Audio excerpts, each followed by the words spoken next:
I'm kind of stuck here. This might be a good campground. The cops won't bother me.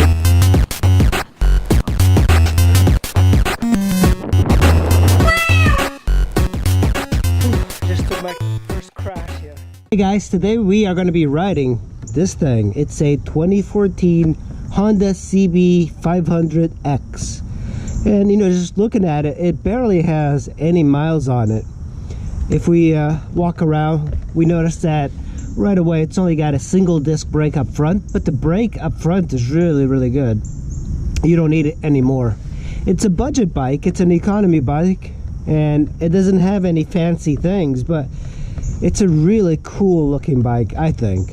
It's a parallel twin up front, very easy to work on. I mean, you can just twist that filter out. Seems very easy to change the oil and everything. I like the little beak style that it has. That's kind of a cool touch that Honda's been doing. I've always been a fan of the cb500x, and I think I prefer that engine to this one. This one is more of a traditional revving bike, the cb500. The engine, instead of going up like this, goes out, so that makes it a very slow revving engine. I don't know how that's done, but it's kind of cool. Got these really nice grab rails for your passenger and to tie various things down, and it feels really good. Clutch is really nice and tight.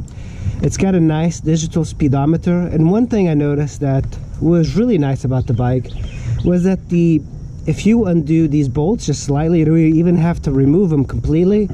You can move this up and down. So right now this is the highest position. Yeah, it's not anything fancy, but it's really cool.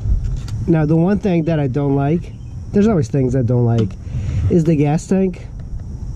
If you have to remove this thing, and I wish it was just like one of the flip sort of the caps, because I'm always like having to put this somewhere, and if it's raining it just kind of gets you know, wet. And it's got some cool features. It's nice that it's digital. All right, let's start this bike up, and it starts right up, all digital. On this left side here you have the fuel, and then you have this, which is the tachometer, but it's digital. It kind of goes over the speedometer, which is nice. Then right in the main the main digit is the speedo, and then you have the time. And it's pretty simple to use. You just have two buttons here. So if you click on one, you go through the trip B. This is kind of cool. I like this because it's miles per gallon. And then you have, oh man, what is this? The average. This is kind of cool. It tells you how many gallons you have used up on the bike. That's your odometer, only 1,800 miles. Let's get on this bike and head to work. Very nice feeling bike. Like, it just feels like small enough. And it is a little bit taller, but as soon as you sit, it sinks down.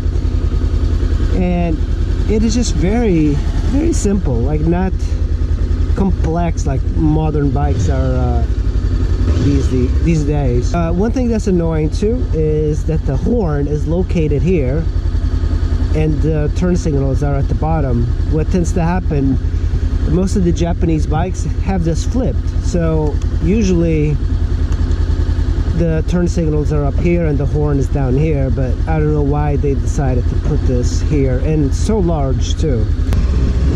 On this bike, compared to my DL650, you get a lot of wind, and it's a very sprightly bike.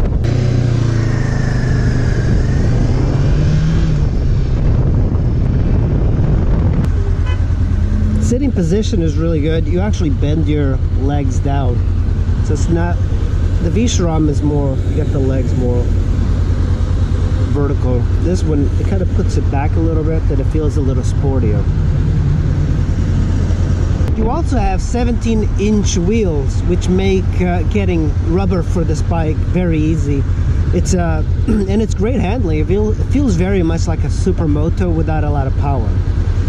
But I think if I was to get a supermoto or this sort of style of bike, I think I'd prefer like a KTM 1000cc supermoto style, even though I'm not really a big fan of the V-twins. I know, I said that I'm not a big fan of the V-twins, even though I have a V-twin bike. I actually have two V-twin bikes, but the inline 2s are made a lot for a reason. It's because it's easy to manufacture parallel twins. And it's a lot more efficient engine. Ride this bike, won't have any problems getting on it and riding effectively. Like, it's a very good bike to ride. It puts you in a very comfortable position. You don't have to struggle to view as you to see as you would in a sport bike.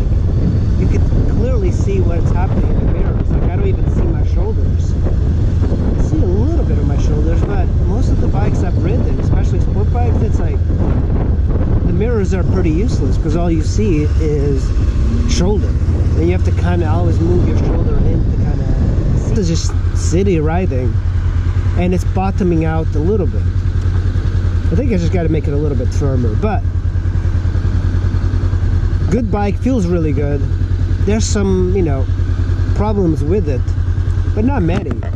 It's hard to get a bike these days that's inexpensive and does everything really well. This bike, you can really tear it up into twisties if you want to, but as soon as the road opens up, any sport bike or 1000cc dual sport will be much faster. On the highway, this bike is relatively okay. It's not great. The traffic does seem to blow you around quite a bit because it's so small, but it handles well. Like, it goes up to like 80 miles an hour really quickly. I just ate at Santa Lucia right here instead of Subway. It's a pretty decent little deli thing. They have a lot of pizzas. I ate just a sub. Subway was pretty packed, so I decided to go there instead.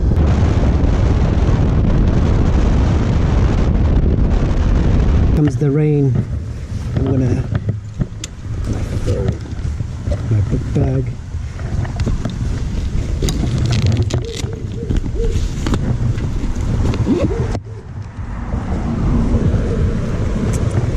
Well, at least I'll get to know what commuting is like in the rain on this bike.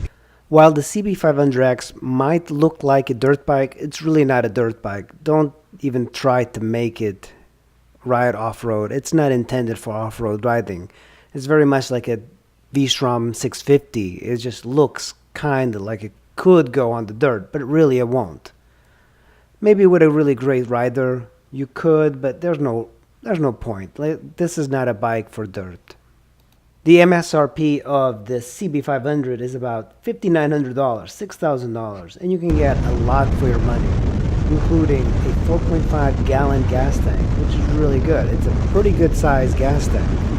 It's also liquid cooled. It also has a 6-speed transmission, fuel injected.